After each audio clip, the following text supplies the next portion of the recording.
Hello everyone, welcome back to the channel of Chanakya classes and Chanakya judicial academy. आज के इस video में हम ये देखेंगे और ये जानेंगे कि दरअसल अक्यूज्ड और कन्विक्ट और विक्टिम ये होते क्या हैं। हमको पता है कि बहुत सारे वर्ड्स हैं जो इन नामों से जाने जाते हैं और न्यूज़ में भी बहुत चलते हैं, लेकिन people and the students to precise वो थोड़ा सा कंफ्यूज रहते हैं। तो आज इसी कन्फ्यूजन को हम क्लियर करते हैं।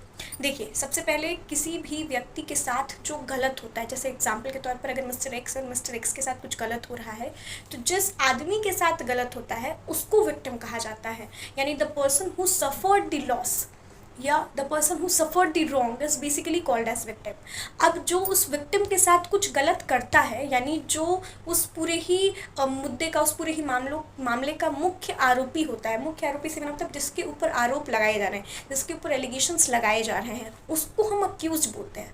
अब एक ध्यान देने वाली बात यह है कि जो अक्यूज होते हैं उनके ऊपर केवल और केवल आरोप लगाए जाते हैं, वो आरोप सिद्ध नहीं होते हैं। और जब तक कि किसी भी अक्यूज के ऊपर आरोप सिद्ध ना हो जाए, क्योंकि हम देखिए वही फॉर्मूला है that the person is innocent until proven guilty, तो वो तब तक इनोसेंट है जब तक कि लॉ की नज़र में सफिशिएंट एविडेंसेस और सफिशिएंट विटनेस, सफिशिएंट ग्राउंड पे वो पर्सन जो है वो गिल्टी प्रूफ नहीं हो जाता है। सो बेसिकली अगर ऐसा होता है दैट सामने वाला इंसान जो अक्यूज है, जिसके ऊपर अभी आरोप लगाए जा रहे हैं बट आरोप सिद्ध नहीं होते हैं, वही जब कोर्ट ऑफ लॉ में जो भी प्रूफ और जो भी एविडेंसेस होते हैं वो सारे एग्जामिन करने के बाद अगर कोर्ट ये डिक्री देती है, ये जजमेंट देती है कि सामने वाला व्यक्ति ने ही गलत किया है, तो वही पर्टिकुलर पर्सन जो अक्यूज होता है आफ्टर गिविंग द पनिशमेंट वो कन्विक्ट हो जाता है। उसको कन्विक्शन कहते हैं, करेक्ट। मतलब accused only becomes the convict when he is punished by the court. जब जजमेंट आफ्टर जजमेंट आ जाता है और अगर वो सच में गलत होता है तो वही अक्यूज्ड ही कन्विक्ट बन जाता है।